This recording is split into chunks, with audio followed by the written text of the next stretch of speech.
Hello everyone, I hope you all are doing well. So as we all know कि 50% जो weightage होता है NEET के अंदर वो बायो अकेले कवर करता है। तो क्यों ना हम बायो को इतना स्ट्रॉन्ग कर ले कि हम अपना सिलेक्शन को आसान कर लें, क्योंकि 360 मार्क्स अकेले बायो दे करके जाएगा और बायो उतना मुश्किल नहीं होता है जितना केमिस्ट्री और फिजिक्स होते हैं। आप बायो में ईज़िली पढ़ करके अच्छे मार्क्स स्कोर कर सकते हो। तो बायो में कैसे पढ़ा जाए जिससे हमारा 360 आउट ऑफ 360 मार्क्स है। तो बड़े ध्यान से सुनना और नोट करते जाना। बायो में 360 स्कोर करने के लिए सबसे पहली चीज़ आपको एनसीईआरटी पढ़नी है, एनसीईआरटी पढ़नी है और एनसीईआरटी ही पढ़नी है। उसके अलावा कोई अदर बुक पढ़ने की ज़रूरत नहीं है। एनसीईआरटी में जितना ज्ञान दिया हुआ है बस वही ज्ञान लेना है, उसके अलावा और कुछ नहीं लेना है। इसके साथ साथ अगर आप एनसीईआरटी का कोई भी चैप्टर कर रहे हो, कोई भी टॉपिक कर रहे हो, तो उसका जितना भी पॉसिबल क्वेश्चन है वो आपको करना है। अभी आप जैसे पढ़ना स्टार्ट कर रहे हो तो अभी शॉर्ट नोट नहीं बनाना। शॉर्ट नोट्स आप तब बनाना जब आप मल्टीपल टाइम रिवीजन कर ले रहे हो। अगर रिवीजन करते हो तो आपको पता चलता है कि शॉर्ट नोट्स में क्या क्या इंक्लूड करना है और क्या नहीं, आपको इम्पोर्टेंट चीज़ों का पता चलता है। तो अभी शॉर्ट नोट्स बनाने की ज़रूरत नहीं है। अभी आप रैंडमली अच्छे से पढ़ा करो और पढ़ने के बाद आप उस टॉपिक और उस चैप्टर का पॉसिबल जितने भी पॉसिबल क्वेश्चन है वो ज़रूर सॉल्व किया करो।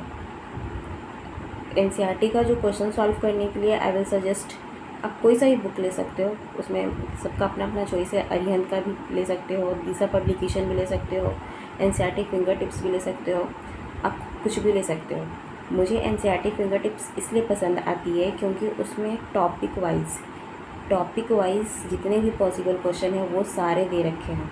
बहुत ईज़िली आप एनसीईआरटी कर सकते हो फिंगर टिप्स के हेल्प से। तो आप जो पढ़े हो उसके बाद आप फिंगर टिप सॉल्व करो।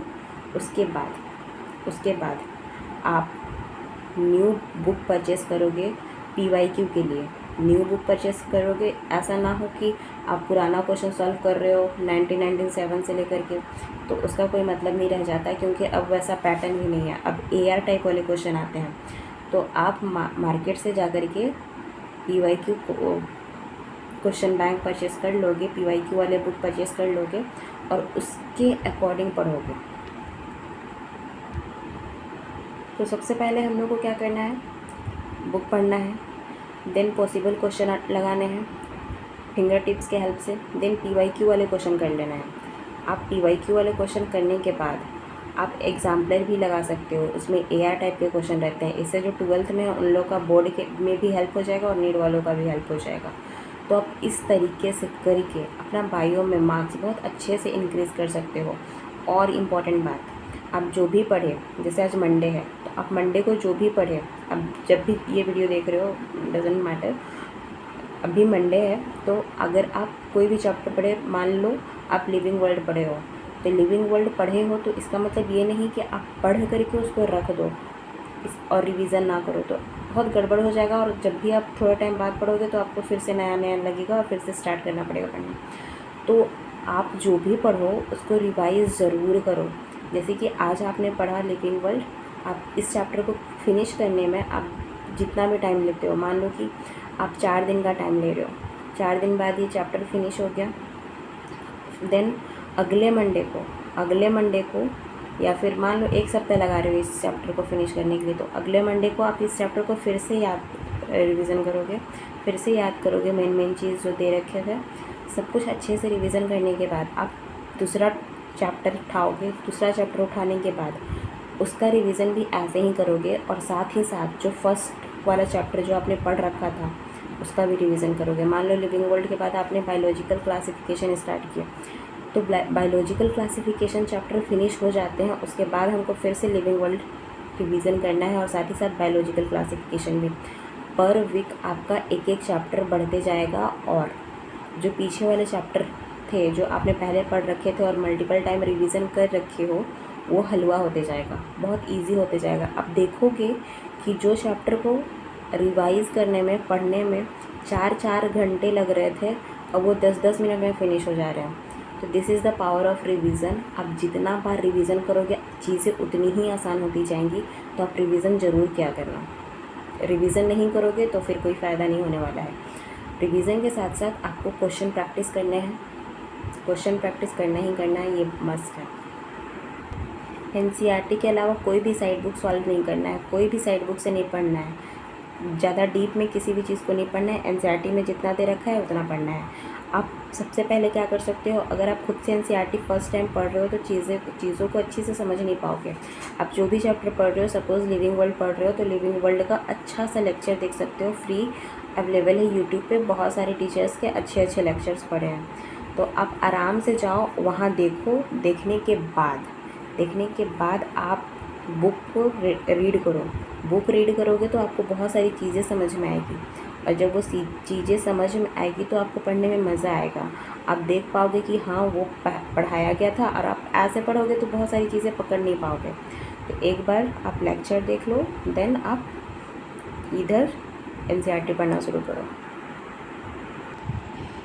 सो फटाफट से मैं समराइज़ करती हूँ कि मैं क्या क्या बोली हूँ। सबसे पहले आपको लेक्चर देखना है, देन एनसीईआरटी पढ़ना है। एनसीईआरटी पढ़ने के बाद आपको जितने भी पॉसिबल क्वेश्चन बनते हैं वो लगा लेने हैं। अपने जो भी पसंद आपको बुक है, फिंगर टिप्स वगैरह ले लोगे तो ज़्यादा बेटर होगा।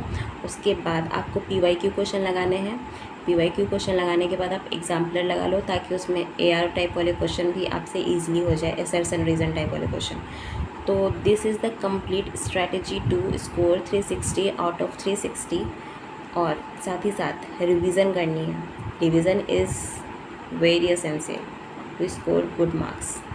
Without revision you can't score even average marks, क्योंकि आप रिवीजन नहीं करते हो तो आप भूलते चले जाते हो, और भूलते चले जाते हो तो फिर कुछ फ़ायदा नहीं होता पढ़ने का। अगर आप किसी चैप्टर में अपना 1 वीक लगा रहे हो, 1 वीक लगा रहे हो और रिवीजन नहीं कर रहे हो तो वो 1 वीक वेस्ट चला गया, मैं बता रही हूँ। तो रिवीजन ज़रूर करना। वो अपना टाइम जो पढ़ाई में लगाए थे, अगर रिवीजन नहीं कर रहे हो तो मैं सच में बता रही हूँ फिर कोई फ़ायदा नहीं रह जाता। आप इस चीज़ को महसूस किए होगे, एक्सपीरियंस किए होगे कहीं ना कहीं, अगर आप पढ़े होगे तो। विदाउट रिवीजन कोई चांस ही नहीं बनता यार अच्छा स्कोर करने का। तो रिवीजन ज़रूर करना जो भी पढ़ना, और अच्छे से पढ़ो, ठीक है। और मैं जो बोली हूँ अगर आप उसको फॉलो करते हो, नो डाउट कि आपका मार्क्स अच्छा नहीं आएगा, आपका मार्क्स अच्छा ही आना है, आप फुल स्कोर कर सकते हो ऐसे करके। और साथ ही साथ आप कंसिस्टेंट रहना, बस नीट में कंसिस्टेंट रहना इज़ वेरी इम्पॉर्टेंट। नीट ना ज़्यादा इंटेलिजेंसी वाला चीज़ नहीं है, इसमें कंसिस्टेंसी के साथ आप नीट को फोड़ सकते हो। तो कंसिस्टेंट रहना बहुत इम्पॉर्टेंट है नीट के लिए, ठीक है। बाकी जो भी बताई हूँ उसको फॉलो करना और देखना आप अच्छा स्कोर करोगे, ठीक है। Thank you, bye.